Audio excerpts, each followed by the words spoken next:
Hello, Internet. Thank you once again for joining me. Always appreciate you being here. Look, I've got another vertical star to talk to, and this time it is the very lovely Cayman Cardiff, who I don't think this man sleeps because the amount of verticals that he has coming out suggests that he never actually leaves set, although apparently looking at this, he might not be on set right at the moment. So I Right. am really, really grateful that he's found time in his schedule to come and talk to us. So I'm going to ask Cayman to give a little brief intro about who he is to all of you. Of course. Thanks, Jen, for having me. I'm really, really excited to be here, actually. I've heard so many amazing things about the podcast. I've seen all the stuff that you do on Instagram, and I love your reviews. I love everything that you do. So I'm Cayman Cardiff. I grew up in the South, grew up in Savannah, Georgia, and moved out to school in Utah back in like 2016, where I studied Spanish and health. And I actually was pre-med for a while, for most of my time in college, actually. And then decided I wanted to try and act.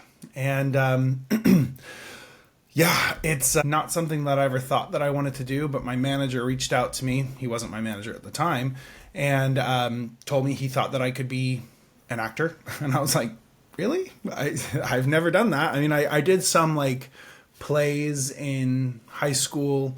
I did some musicals, things like that. In college, I did take like acting one and two for non-majors just for fun, but I never thought that it was something that I could do professionally. Yeah. But then he decided to give me a chance, bring me on as his client. And well, I moved to LA back in January of last year, started classes, started auditioning, got my first lifetime role in July of last year, and haven't stopped acting since. So it's just been kind of a whirlwind for sure. But then when I did my first vertical in Toronto, that's when Vertical Land just kind of like clung on to me, and I was like, whoa, what is this new crazy world? And it's been a wild ride. It feels like actor boot camp every week because I'm a different character, but I'm full on learning an entire script and doing my best to perform it. So it sounds like, what did you want to do as a child? Because it sounds like acting as a child wasn't like, this is what I want to do. Do you remember back to like when you were young of like, actually I want to be a firefighter, I want to do this? What was the job you wanted to do? I I wanted to play with rocks. I wanted to be a gemologist or a geologist. Because I was born in Lexington, Kentucky, and I had a childhood friend who his mother was a geologist, and she took us to the University of Kentucky and showed us all these cool rocks and gems and stuff, and I was like, that's the coolest. And it's funny because I didn't realize until now how much like I love my stones. I love my rocks. I got a whole bunch over there. Like it's just I love it still, but that's what I wanted to be when I was a kid. I wanted to play in the dirt. That's amazing. Do you know your birthstone? Yeah, so I'm June. So I believe that's Pearl, and there's another stone that is June. I don't remember, but Pearl, I That's know that right. one. That's good. Pearl's one of them. That's a good classic one. Um, do you know how obviously your manager found you? Like, how did that your worlds collide? Yeah, Yeah. so I was doing just some like independent modeling and posting pictures on Instagram, and I had like maybe 40, 50,000 followers, and it wasn't anything like huge or anything like that, but it was just like, hey, I've got a body and I have a smile. Yeah. Things like that. But and I guess maybe it was my personality on Instagram, but my manager kind of saw what I was doing, saw the things that I was posting, saw my pictures, and was just like, "This guy's really tall. This guy is decently handsome, and seems like he's got a good personality." And he just, I guess, his intuition just snatched me up and asked me if I would meet him in Los Angeles and talk about being an actor. And I was like, well, I mean, I could try. I mean, I was going to Los Angeles every few months for work, anyways. And so I saw him back in it would have been May of 2023, and signed with him later that year in like June or July. Started taking or getting photos for my portfolio and my headshots and things like that he said that I needed as an actor that I just didn't know, doing the manager role. And he told me that I needed to move to Los Angeles. So I graduated from the University of Utah in 2023 in August. And a few months later, moved down here just on my own, decided to do it. And it's worked out. So. Because that's such an amazing story, isn't it? Because that wouldn't have happened, presumably, 10, 15 years ago, because that's social media, isn't it? Yeah. That's the power of social media, that you'd obviously were doing this account and that someone was on there, found it, and that's how you had that connection. Otherwise, presumably, you never would have met. Exactly. You would have even gone on this path. I think about that often, actually, how so many of my opportunities in life have come because of social media, have come because I'm active in, kind of putting myself out there in a way. For example, like my very first vertical that I did in Toronto was Santa Sent Me a Billionaire Husband. And I got that role because the casting director reached out to me on Instagram and was like, "Hey, we think you'd be great for this role." And I was like, "Okay, well, talk to my manager." But yeah, I'm down to try it. I had just joined the union at the time. And I was like, well, these vertical things are kind of different. They're not really movies or TV shows. And this one was in Toronto. So I was like, why not try it? And so reached out to my manager. I sent in an audition tape and booked the role. They flew me out to Toronto. And I realized for the first time that these verticals weren't just like being shot on their iPhones. Like these are actual movies, actual productions that are just generally lower budget than your typical film. But still, they are good quality comparatively for what they're making. And so when I realized that these were genuine movies, movie, TV show, soap opera things, I was really ecstatic. And all of that only came because I decided to check a message on Instagram from a casting director.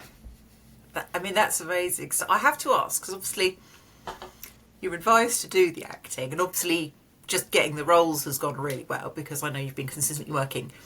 Is there a moment where you were like, that's when I fell in love with acting?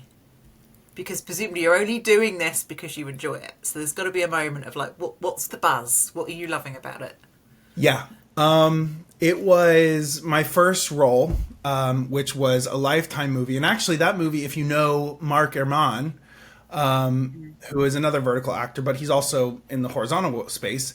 He was the lead in that movie, and I was like a supporting lead in that, where my name was Johnny Valentine. It was called Betrayed by Love. And the very first day on set, I got in my wardrobe, I got ready, and my first scene was a stunt scene. Basically, I was running through the forest, trying to run away from Mark, who was the detective. And he catches up to me and tackles me into the ground, handcuffs me, and reads me my Miranda rights. The very first take of the first scene that I did, I was waiting until the director, who was Marla Sokoloff, called action.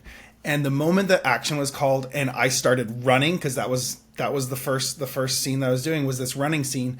I started running through those woods and my heart just went boom, boom, boom. And I was like, oh, okay, this is what I'm supposed to do. And I just kind of felt it throughout my body. I was like, oh yeah, I love this. So my first movie, Lifetime movie, Betrayed by Love, Johnny Valentine, first scene I did.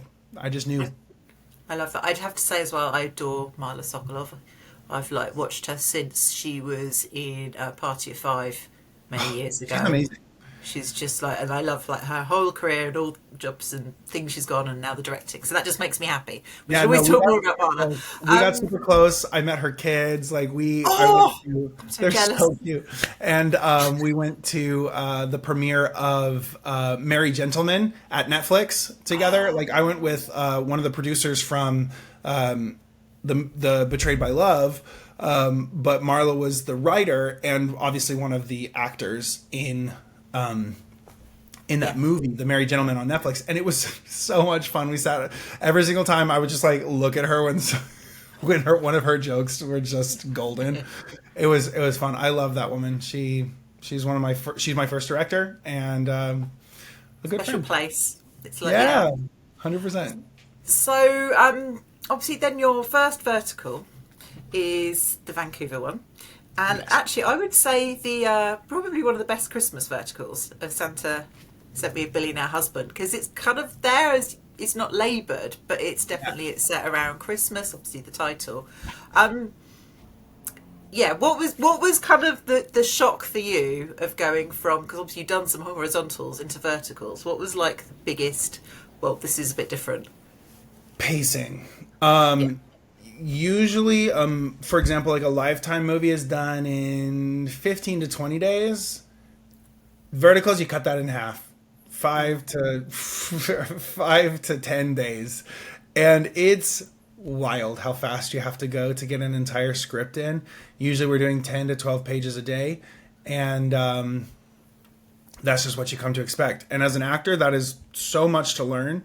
You just learn how to do it on the fly, how to get it quick, how to memorize fast, how to just learn beats instead of the entire line, so that and then just trust that the words will be there in your brain when you go to say it. The quick changing, the quick hair and makeup, all of that. It's just, like I said, it's like an actor boot camp, because your only goal, your only mission is to act for 12 hours a day. And there's no downtime. You got 30 minutes of lunch usually. It's funny because I remember when we used to, like the first ones that I was doing, it was an hour lunch, and now it's half an hour lunch. It's becoming more and more and more efficient to make the most use of the time. That's the biggest thing that I'd say is it's just breakneck pace. I'm excited to eventually get into some sort of SAG TV show or movie or something that will just be like a 1, maybe 2 pages a day, where I can just slow it down a little bit, have a little bit more breathing time, and really find nuance within my characters, things like that. Because with this, we get 1 to 2 takes usually. If you say the lines right and you have some emotion behind your eyes, then they're like, "Yep, it's good. Move on," and you're just like, "Okay," and you just have to let it go. Because it's not the best acting, but I try to be the best that I can be in the quickest amount of time, or the least amount of time possible, if that makes sense. Yeah. Because I really do want to represent the fact that I have trained. I know this craft, and I'm constantly trying to get better. So it's finding that balance, but that was the biggest jarring thing for me. So once you did that, now I know you've done quite a few, but we need to talk werewolf, because I think you probably are known as you've done a few werewolf ones and they've done really well. So I think the first one that really went was Unwanted True Mate. Is that correct? Yeah. That one's been pretty good. Almost 90 million views on DramaBox. Crazy. So yeah, I mean it's lovely as well, because it feels that the werewolf thing's almost slightly secondary to that. Some of them, the werewolf side's very strong, isn't it? Whereas it's more about the relationship, and obviously that you've got a kid. Logan was So I crazy. think, was that kind of a nice gentle introduction into werewolf, because you don't go full Luna, moon goddess, fated mate in quite the same degree you do in some of your later werewolf movies. Yeah, so Unwanted True Mate was the first one that I did, and it was stellar cast. Like, we just had some of the most amazing cast, and we all just became so close so fast. I think it was like a 7 or 8 day shoot, and it was just magical. But the cool thing about it was that was still only my third vertical, and so I still say I don't know much. I've stopped knowing things, and all I do now is just learn. But at the time, I definitely didn't know much, and I just gave into the hectic schedule and just really, really tried to be grounded, have fun with Aaron and the rest of the cast, and it was my first time being a werewolf. So I was like, how does one become a werewolf? And so I thought back to Wolverine, Hugh Jackman, and he's got his typical werewolf stance. I thought back to some of the body stuff that you can do, some of the sound stuff that you can do. And that's kind of where I developed this growl in my voice, where I can just talk really angry like this. And it was just really fun to kind of play with that for the first time. There was almost always a volatility to my character. At any moment, he could just snap and just be frustrated or angry, but also so much softness. When it came to the romance aspect. And so I really enjoyed finding that. And it's kind of been the template that I've used for each of my alpha characters since, but each one has its own nuance. And so I just use some of the basic things that my fans and people who've watched me have come to love, like the growl, like the funny looks and faces that I tend to make in a lot of my the more comedic moments. And I use that as a basis, but then try and find the nuance. So Unwanted True Mate really was this explorative one for me. And it just turned out really well. In terms of it, when Aaron and I remember we were filming our second one together, and Unwanted True Mate came out, was released while we were filming our second one. And Now, that's so interesting, because I assumed that they only paired you again once Unwanted True Mate had gone stellar, and they're like, well, we need to put them back together. They did not know. I suggested, oh, hey, Aaron's really good, because I had already been cast, and they were still trying to find the female lead. And I was like, what about Erin? I think she's really good. I've worked with her before, and she'd worked with Drama Box, so her name was known. And she got an audition, a callback, and I suggest, or no, it was the other way around. She got the audition or the callback, whatever it was, and I went to the producer and said, hey, this girl knows her stuff. I've worked with her before. Our chemistry is fire. The film hadn't even come out yet, Unwanted True Mate, but I was like, I know it's good because I could just feel it on set. Yeah. And so when we watched it on set, because she got the role, obviously, when we watched it on set of Mated to My Savage Alpha. Mated. Begins with an M. Mated and Fated. Yeah. My other one is Fate. Yeah, you've got all the letters. I was just like, there's so many words. But when we were on set, day probably 4 or 5, we were in this big old house at lunch, and I was like, it's out. And so we started watching it together on set, and we were in tears multiple times watching it because like, this is good. This is actually watchable. This is enjoyable. It's something that we were immensely proud of. And it was the coolest feeling to be able to watch that together, something that we had made and see, and then see that for weeks on weeks on weeks after, it was just at the top of Drama Box's like most viewed and most searched, on fire. Like, and we were just like, what is going on? And so it was just really cool because so many people have come to love it. And then that's kind of when I got a little bit more exposure as a leading man in these verticals, because also I had another one, my Mafia pilot boyfriend, that came out a day after, and that one did really, really well.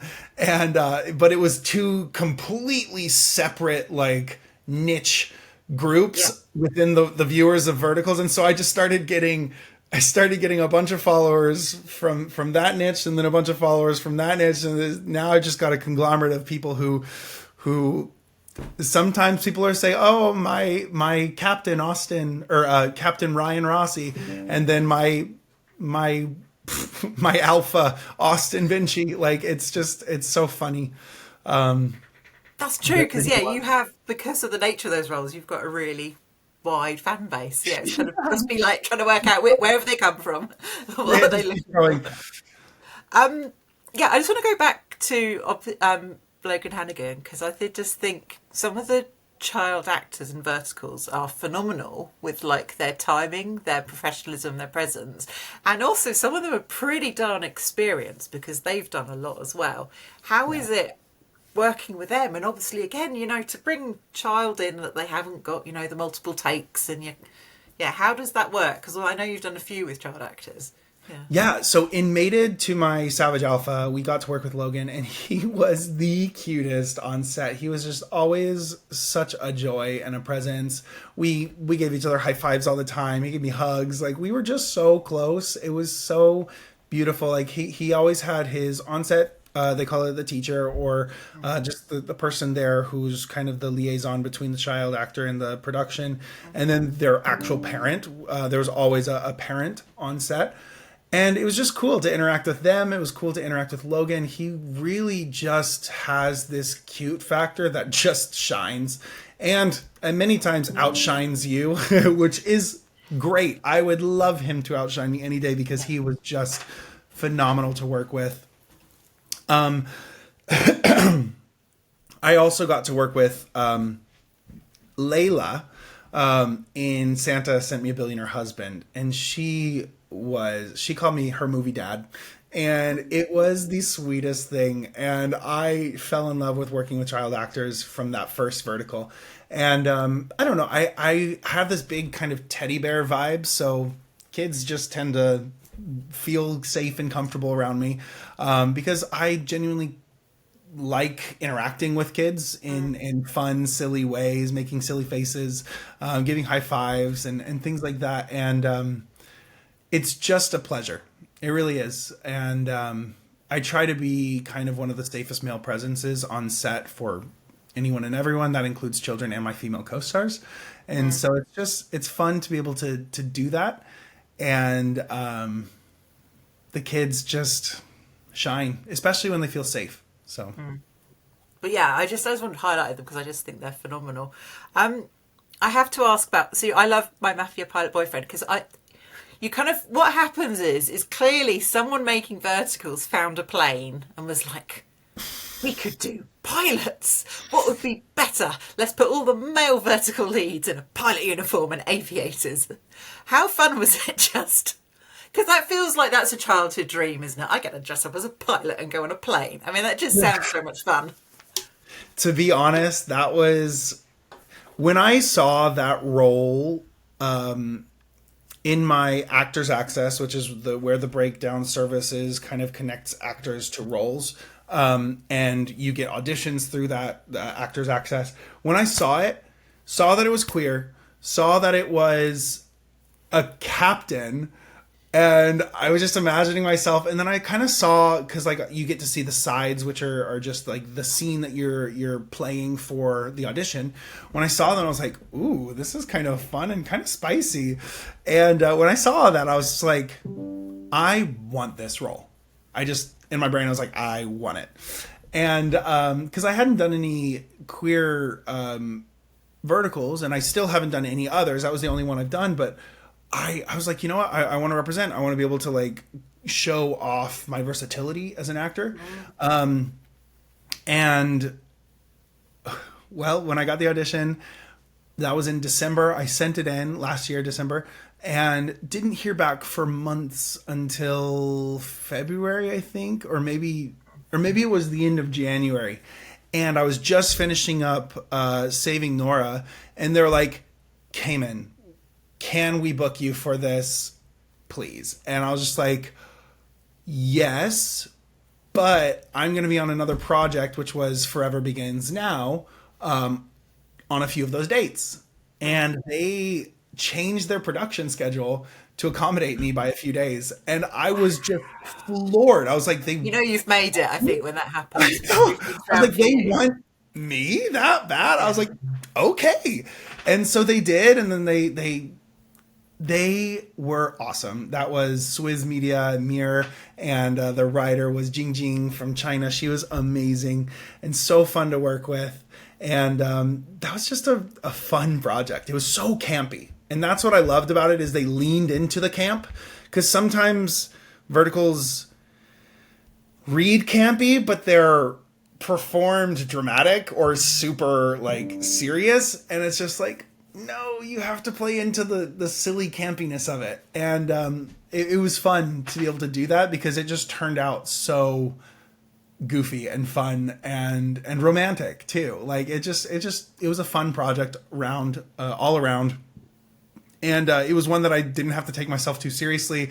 I got to be like the romanticization of a pilot, like in the pilot uniform with my sunnies and everything. It was goofy and silly and fun, and I adored it.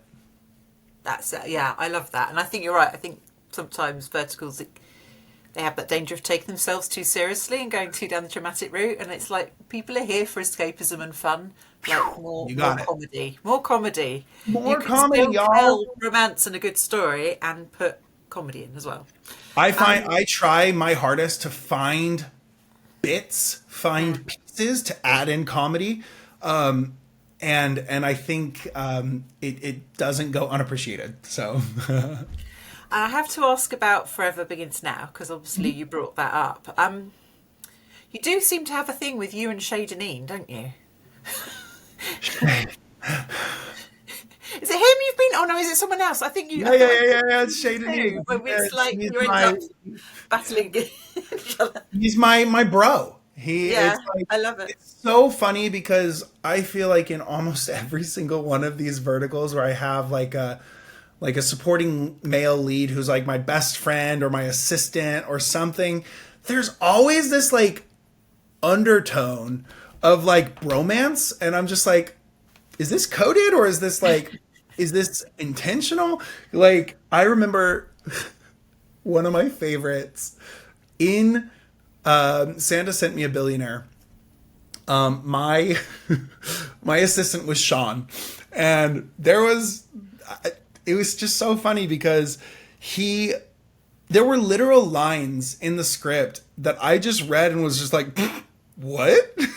Like, one, I don't know if anybody clocked this in the scene, but he's baking a cake with me in the kitchen, and I get some flour on my cheek from baking this cake in surprise, and then I come out of the kitchen like fast to like stop Amelia, which Georgia White, amazing, come out to stop her and Layla, and tell them like, oh yeah, no, we're just cooking for dinner later, blah blah blah, like not wanting her to catch on to that I'm making her a cake for her birthday. Anyways, at the end of that interaction, she goes, "You've got a little something on your cheek," and I go, yeah, Sean must have gotten me. And that was the quote of the line in the script. And I'm just like, this sounds a little bit... But it was just so funny because there were so many other moments like that in that script and other scripts. And there's always just this little bromance, which I think is healthy. I think it's good. But do you treat your assistants well, though? Because obviously this is the thing. Some of them go above and beyond for the bosses and... you know, what they're asked to do. Cancel this meeting, bankrupt this company, find this person. And they just turn up with their iPad. I'm like, I have found them, I have tracked them. This is and it's just like, or, you know, listening, telling you, like, maybe you like the lady. I just feel like they don't get paid enough for, like, the amount of life support they have to give to the male lead. They definitely don't, but I try to. I try to be the one that changes the mold, breaks the mold, you know? So obviously, talking about CEOs, you actually haven't played as many for someone who's done the amount of verticals you have, because obviously you've done more different roles, and it's actually only one of your most recent ones that people are seeing, which is playing pretend on Candy Jar, that feels more like a traditional CEO role. Mm-hmm. Was that actually quite fun of like, oh, I'm actually going to get to do that? Yeah. Well, I liked it too because I wasn't just like the owner of the company, but the scion of the owner, if that makes sense. Yeah. And so there's this like sibling rivalry within the company that plays really, really well. That script was so well written. I loved it. It felt just like an actual rom-com from the early 2000s. It felt so good to be able to play in a grounded, more real nature.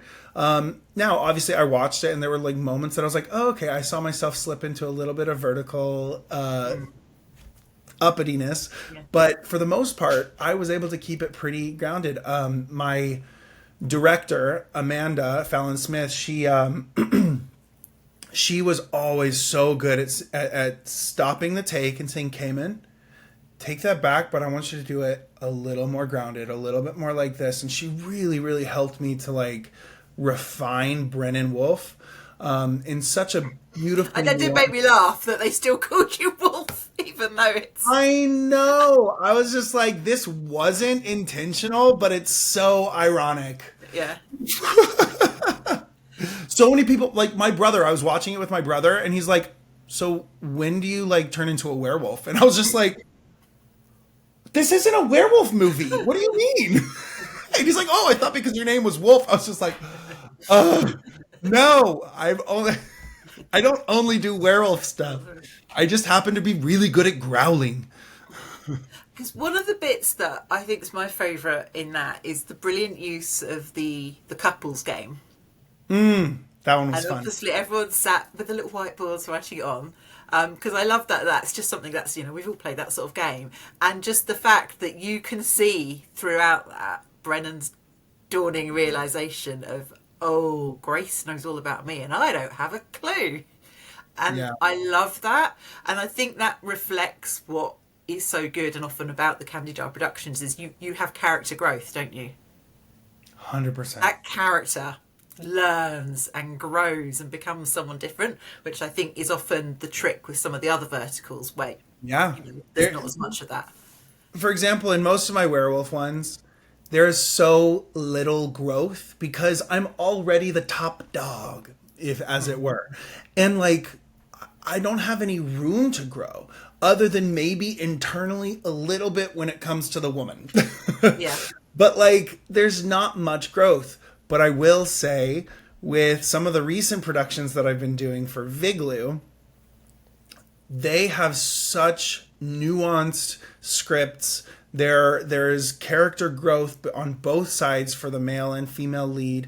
There is, like, I love it because the scripts are all original. They hire the production companies, and the production companies hire writers, whether it's in-house or for example, the last one that I just got back from Kansas City in, their writer is LA based and really good. And there's nuance, there's character growth, there's beautiful, beautiful moments of all of that I haven't been able to really play a lot of other than in playing pretend.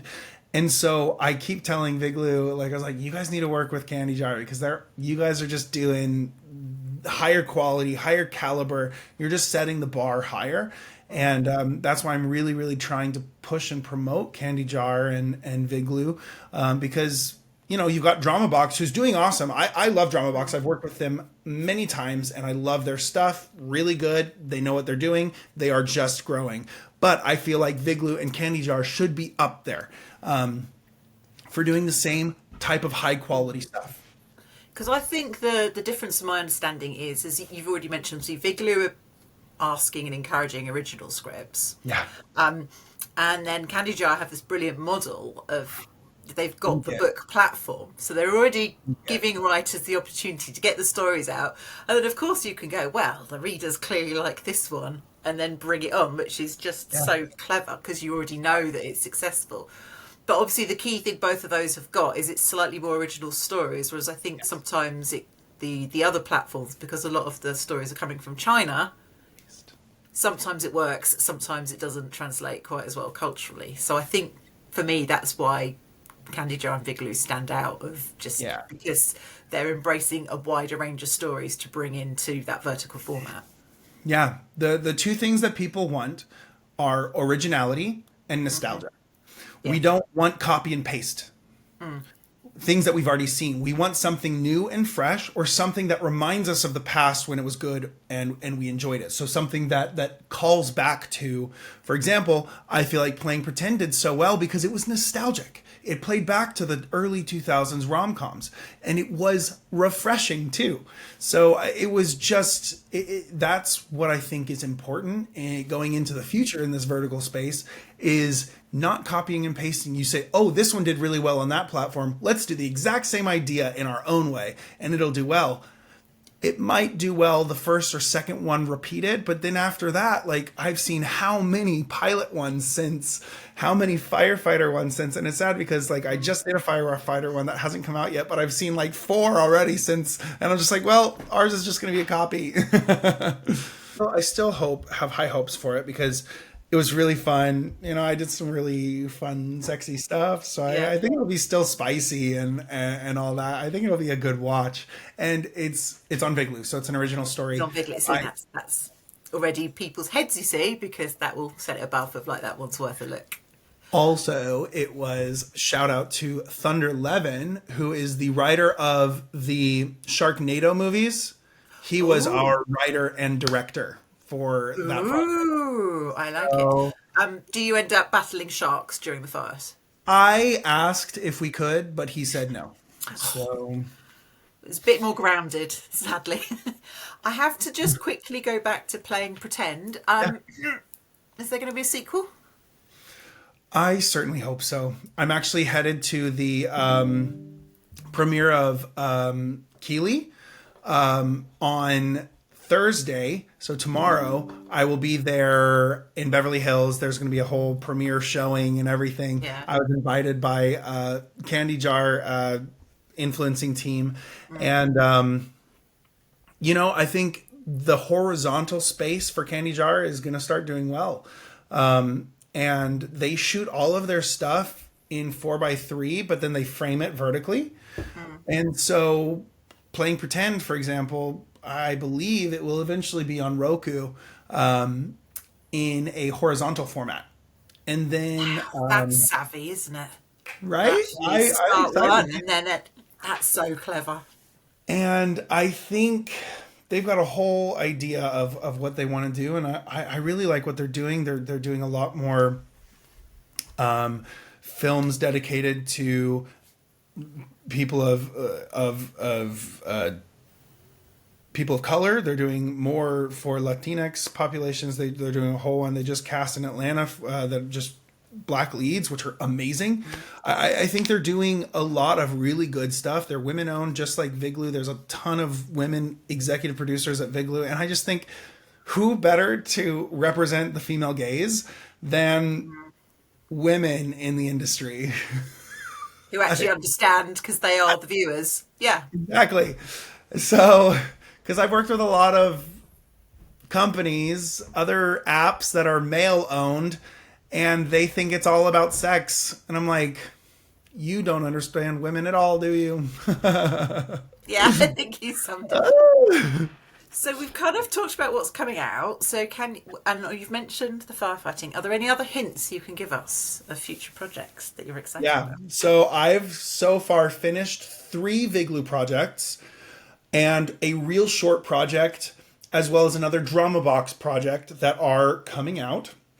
The drama box is Werewolf, of course. But it's fun because I am not just the alpha. I am the alpha king. Upgrade. Well done. I know. But the story's not about me. It is about Miss Candace, who is she's also an alpha. And that's good. Yes. So it's going to be a really good one. That one's coming out soon on Drama Box. After that, there should be what's called The Fires of Love, which is the firefighter one. I am so excited for that one. That's, again, like I said, a Viglu project, original. It was my first dealing with Viglu. I loved them. I love my executive producers. I'm really close friends with them. Now that I've been on 3, going on 4 projects in Vietnam with Viglu, that one will be fun. I think it'll be really well received, and people will be excited. I've got some really good promo that I'm going to do when it starts to come out. Some really, let's just say, a spicy fireman stripper dance. So that I did on the fly last day of set. And then after that is my real short that I did. That one, let's just say it's a callback to one that Seth Adine did, where he may or may not have been homeless. But also werewolf themed. Yeah, so that's brilliant. So there's loads of going. So how do you keep up the pace? Because obviously you must be working flat out, like just for like stamina and like mental and just resetting. Like I feel like this is more like this is the life tip segment. What have you learned? What helps you keep going? Honestly, gratitude. Because without it, like, why am I doing this? Like, I'm just grateful for all of the projects. I'm grateful for the work when there are so many people in this industry, especially who aren't working. I'm grateful for the people that I get to work with. I'm grateful for the projects. Going back to something that's coming out soon and something that is just giving me life right now. One project that I did with Viglu, it's called Under the Hood. And I know a few weeks back I was kind of posting some content from that, me shirtless with grease and with cars, and I just have to say that was probably the first role for me in which I found an actual character within myself and was able to draw it out. Let's just say I'm from the South. I grew up in the South, and I was able to use my understanding of my upbringing and draw that into this Southern gentleman who just has this beautiful Southern accent, and he can just really get under the hood, get under the skin, and make you feel real good. I like to say, with his name was Jackson. Under the Hood is going to be probably one of my favorite series that I've ever done that will come out. It heavily features my body in great ways, like very tasteful ways. Yeah. But it's also just beautifully done. The lighting, the camera, the script was just phenomenal, and I didn't have to make any changes at all. That's one of the when I know it's good, I don't have to make any changes to my lines. So things like that just scratch that actor itch. Yeah. Make it easy. I feel like I'm obviously it's a lot of work being on set every day, but I feel like I'm playing for hours. I'm just goofing around. I'm just being silly. I mean, all the stuff that I post of my BTS is just me being a goof because I just get to be a kid again. And it is truly a beautiful, beautiful feeling and sensation when you're on set, just being silly, just having fun, obviously taking it serious when I need to, finding the emotions when I need to. It shows that you have this active communication with your body, this active communication with your emotions, and it makes for a healthier life in general, healthier emotional state in general. Acting is the most human thing you can do. It's truly just being human, and it gives me life. So every day I do feel tired at the end of my 12 hours plus 2 hours in the gym plus travel time. I am exhausted, but I'm also alive. I like that. I just want to kind of go back to kind of almost where it all started for you, because we talked about how it was the fact that you were active, confident, happy. And I would say, I think the thing you have is you're really authentic. You're just yourself on social media, aren't you? Which is obviously where all these opportunities come from. But I also think now feeds in, because one of the things as fans that I think one of the appeals of Verticals is that people like yourself are accessible on social media. So not only do we get, it's like, I want to watch more of your projects. You know, if you were like a massive movie star, you'd maybe have 1-2 projects, wouldn't you? You've sat here and just gone, I've got this one, and this one. So that's amazing as a fan that you've got that much to watch. But then also that you've got your social media. Obviously, I know you're so happy to talk to people. Yeah, I just kind of wanted to say how you found it, since obviously you get all these fans in, kind of, does it genuinely bring you joy? Because that's the sense that I get, that you're just really happy to chat to people, which sounds really simple, but is actually not always there with a lot of people. I always hear people say, "Oh, I hate people. I hate this. I hate that." And I'm just like sitting there. I'm like, I love people. Like, I think people are so fascinating if you listen, if you ask questions. Now, obviously, time is a factor. Like, I'm busy, very, very busy, but I do enjoy like having short little conversations with people. I do, especially if they respect me and my time Yeah. and have something genuinely like fascinating or fun or interesting to talk about. Because I've had so many people who are like, "Oh man, I did this and this really relates in this way and that," and I'm like, "Oh, that's so cool. I love to hear about that. That's phenomenal. Thanks for sharing. Thanks for this." And I'm always grateful for people who recognize and respect my time, and don't. One of the hard things that I've dealt with is when people expect my time, and say, "Why aren't you talking to me? Why aren't you?" And I'm just like, I don't have time for that type of energy. To be honest, I don't live by expectations. I live by giving freely, if that makes sense. The moment somebody starts to expect things is the moment that my body starts to resent, little micro resentments. I just say that is me. Yeah. And I was like, you've got to understand, if I give you time, I'm now not paying any attention to the child in my house. And like, Yeah. something's gone wrong there. If you thought about that, you would judge me a lot. So it's like, yeah. So I am grateful. It just goes back to gratitude. I'm grateful for the love. I'm grateful for the fandom. I know that I literally, my job would not exist without you, without people who want to watch what I create and the things that I do. So I'm grateful and I want to give back as best I can. I want to show that gratitude. I want to show that humility and kindness.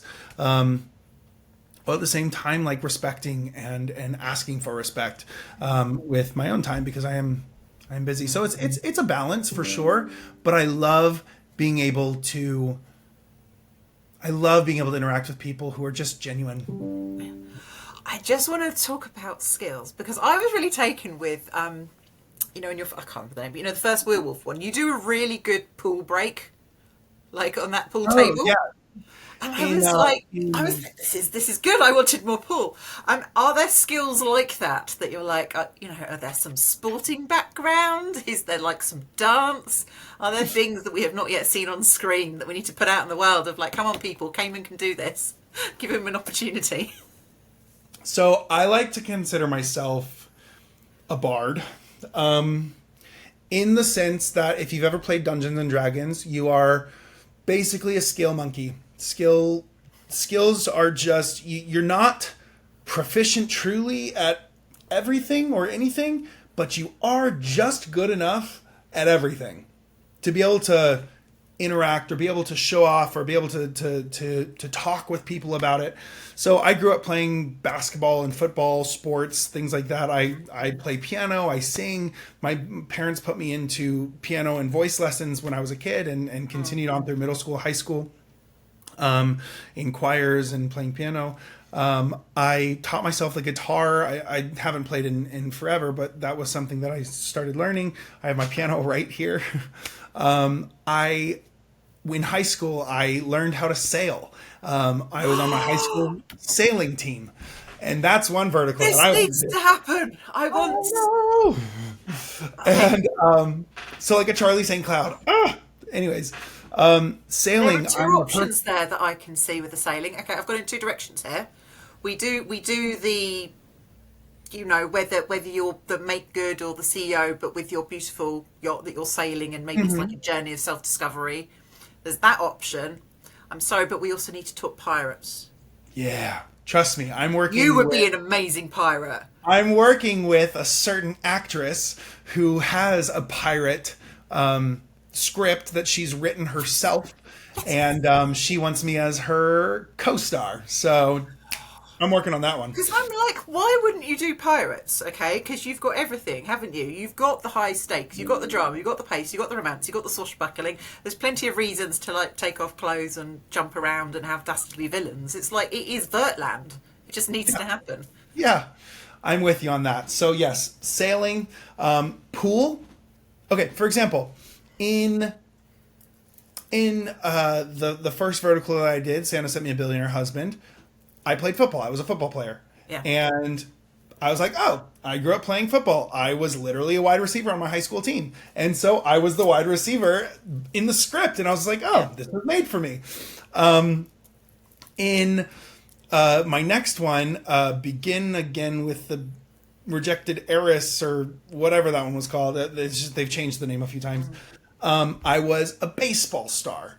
And I had never played baseball, but I was like, you know what? I bet my body could do it. And so I knew what I was supposed to do, and sure enough, they gave me the tiniest bat. It was a junior-sized bat. Made me look huge. But it worked. I was able to swing and hit the ball and send it flying on camera.